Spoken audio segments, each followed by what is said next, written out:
that he was going to be questioned about the financial crimes and that he might be exposing himself to legal liability, maybe now even a lot more than that. I can't imagine him pleading not guilty to all the charges that he faces after what he admitted in open court.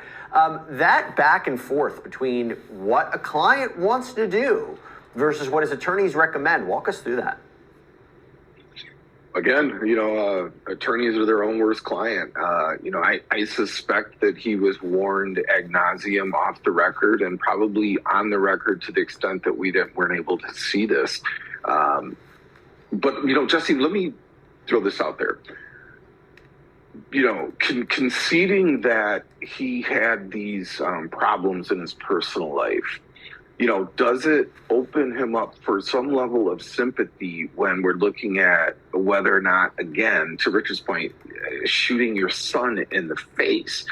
I think that the alternative is to sit silent, which I probably would have recommended that he do, but the alternative is to sit silent and the jury has to kind of sort through this ambiguous, I don't want to say ambiguous, but this theory of the prosecuting attorney.